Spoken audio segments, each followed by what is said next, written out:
Have you ever wondered what would have happened to the Corleone empire if Michael didn't go to the hospital when Don Vito was sick? What if Sollozzo's plan went through, and Vito wasn't that lucky that night in the hospital? Well, there was one man who saved this from happening and kept the Corleone family in power. Let's take a deeper dive into it. It all started when the adversary, Virgil Sollozzo, also known as the Turk, put a hit out on the most powerful mafia boss at the time, Vito Corleone. Sollozzo came to Don Vito with a business proposition involving narcotics. Virgil had gained a reputation as a top narcotics man, having poppy fields in Turkey. Sollozzo wanted to make a deal to start distributing narcotics in the States. He was backed by Tattaglia, one of the heads of the five families, who offered 30% interest to the Don in exchange for protection and political influence.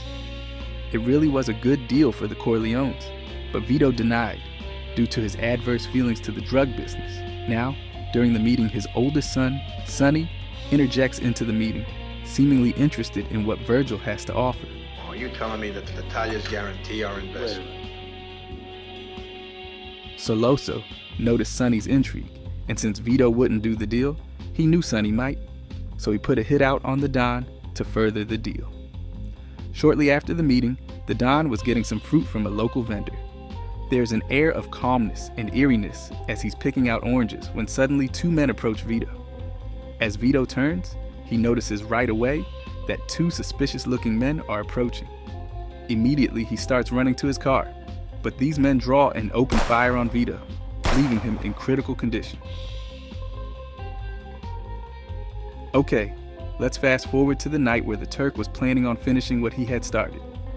Vito was in St. Francis Hospital, hooked on a ventilator, recovering from the attack. Michael Corleone, Vito's youngest son, was coming to visit his pop.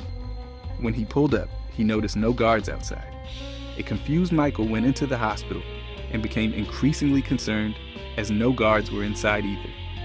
This was when he realized that men were coming to kill his father. When Michael got to Pop, he quickly phoned his brother Sonny to explain the situation, to which Sonny sent guards immediately. Once off the call, he calmly moved him to another room to attempt to hide him from Sollozzo's men. Right as he had finished this, he heard footsteps coming up the stairs.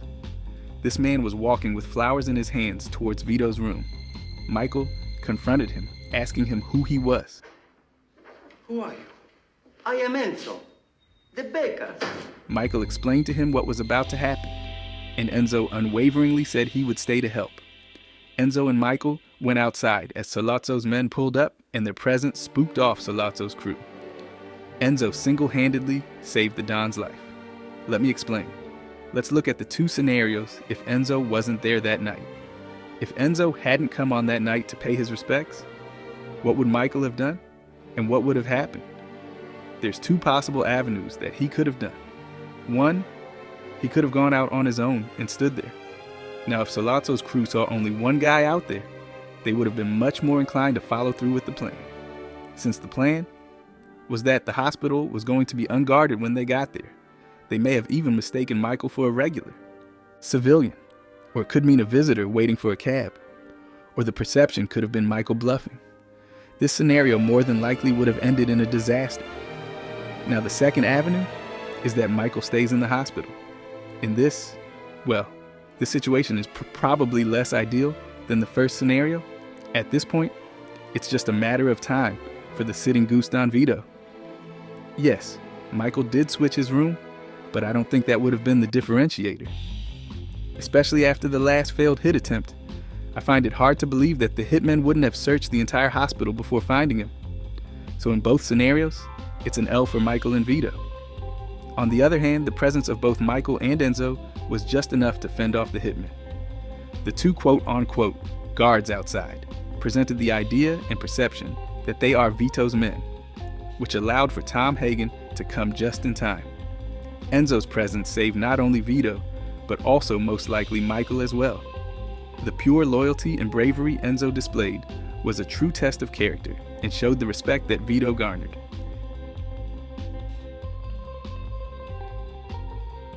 Enzo quickly ran off just before the cops showed up.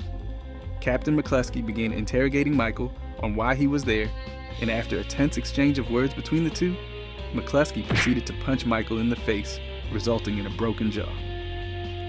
This was the point when Tom Hagen and the Corleone guards came right before Michael was to be taken in.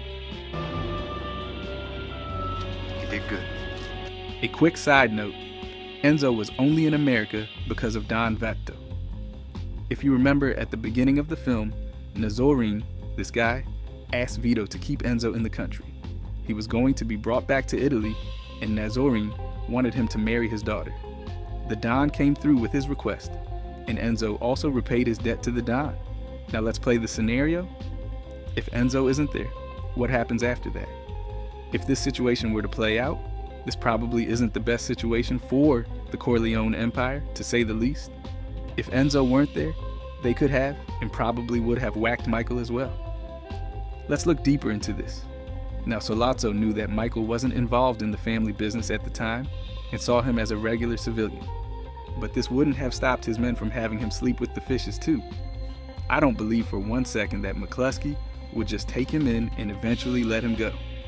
From Sollozzo's perspective, that's a very poor decision to make and could lead to trouble down the line.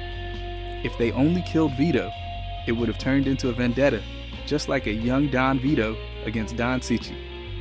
A prime example of history repeating itself. This would eventually lead to Sonny being the head of the empire without Pop. Now this would be a roller coaster at best and a disaster for the family at worst. We saw how it played out when he was in command, and I believe that nothing would have changed in this scenario. The only difference is that leaves the Corleone Empire to Fredo, not Michael. And, well, yeah, if this scenario were to have played out, most likely it would have been the 4 families instead of 5. But in the end, Enzo's loyalty and bravery was the key to saving the Don's life. What are your opinions of Enzo the Baker? What do you think would have happened after the fact if Don Vito were taken out at the hospital? Let us know in the comments.